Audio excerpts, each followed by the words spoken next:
Hi, this is Justin Colletti of Sonic Scoop. Thanks for joining me for this week's episode of the Sonic Scoop podcast. And today, we're going to be going over my 3 big key takeaways from Mr. Tom Holkenborg, aka Junkie XL. He just put on a MixCon Masterclass for us. And if you have the time to check it out, we did almost an hour of a mix walkthrough and masterclass and almost another hour of live Q&A where we were taking questions from the audience. But I want to give you in the podcast format today the Cliff Notes version of his presentation. My 3 big takeaways from Tom. In case you're not familiar with Tom Holkenborg, he is a major film score composer. But he's not just a film score composer. He actually mixes and even masters his own compositions for commercial release and for theatrical release, for major motion pictures.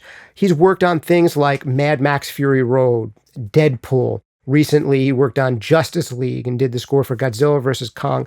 Whole bunch of big stuff. He's worked alongside Hans Zimmer. He had a fruitful career himself as an artist in the band Nerve and as Junkie XL, an electronic artist. And I want to give you my key takeaways from his MixCon Masterclass, starting with number 1, which is that this is a man who is unafraid to break many rules in mixing and music production. What exactly those rules are, what rules does he so fruitfully break, I'll tell you in just a second. The only thing I've got to do first is the briefest of shout outs to our sponsors. Let's do it. The sponsor on his MixCon Masterclass was Plugin Alliance. Big shout out and thanks to those guys for sponsoring Tom's MixCon presentation and live Q&A. Check out anything they make for free over at plugin-alliance.com or just get the mega subscription bundle. It's one of the biggest steals in pro audio. It's one of the very few brands of plugins you'll see Tom using in his mix for his MixCon Masterclass. Also, big shout out and thanks to Soundtoy sponsoring this podcast from the beginning, making some of my favorite creative mixing effects in the known universe. Check out them at soundtoys.com. And also sponsoring the podcast this month is FabFilter. And FabFilter is another one of those brands you see on a lot of Tom's stuff. Check them out, fabfilter.com. I recently did a set of masters using nothing but FabFilter plugins, and they turned out great. So big shout out to all those sponsors. Let's get right into it. What do I mean by Tom being unafraid to break rules? Well, there's a few things. First of all, Tom does not mix in a conventionally well-treated acoustic environment. And that's a big rule that I harp on a lot for you guys, that you've got to get to know your listening environment. And often, instead of throwing extra money at plugins and other stuff like that, throwing some money into acoustic treatment is often money well spent. But he right now is in a fairly big, somewhat reverberant room that he has learned really well inside and out. But this isn't the room he was working in a couple of years ago. He was working in a different room, I believe in his house, shortly before that. And shortly before that, he was working in yet a different room. And he said every time he goes into one of these new rooms, it sounds terrible to him. And he has to figure out and almost learn how to mix again in each new room that he goes into. And he does this on purpose as kind of a creative experiment to reframe his thinking.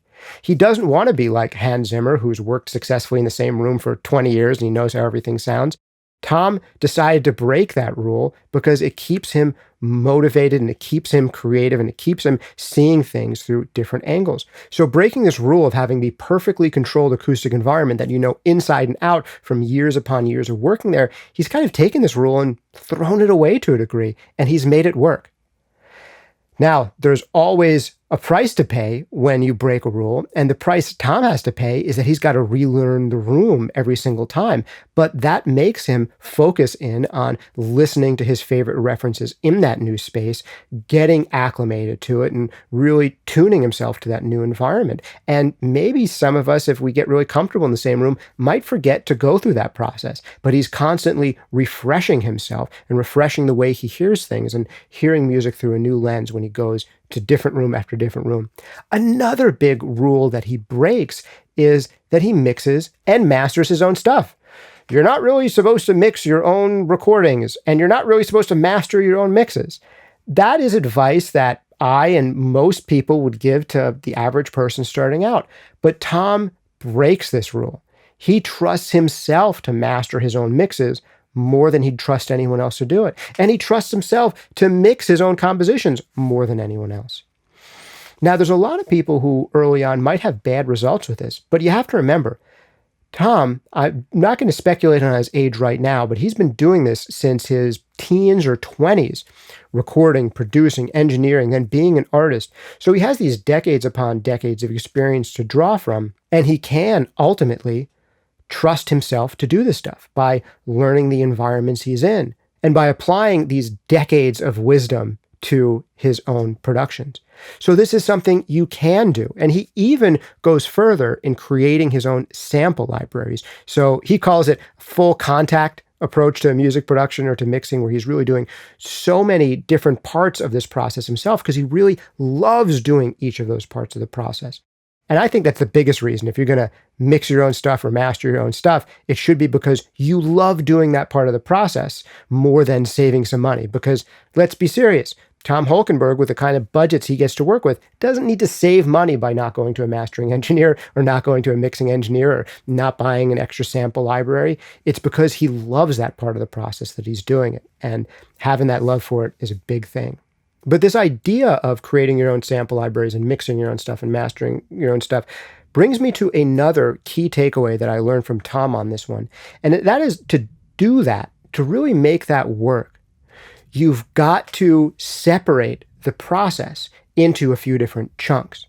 So he was very detailed in giving us the overall framework of his approach to music production, audio engineering, and composition.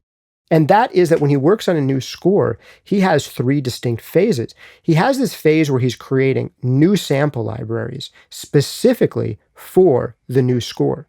He's recording instruments and manipulating them and molesting them in all sorts of new and different ways. And the live Q&A, he talked about odd things he's recorded as samples. I believe one of them was like the squeaky wheels inside of a micro cassette to create sounds. And he'll record instruments in his own space or other spaces and process them in a number of ways. So he has this new toolkit he can start from.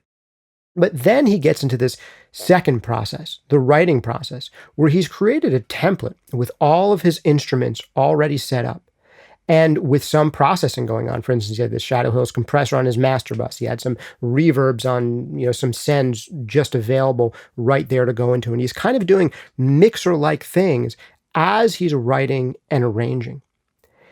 After he's done with that writing process, which he does directly into the DAW, he does it really right into Cubase. He might write a theme on a guitar, or on a keyboard or something else, and then kind of get it right into Cubase.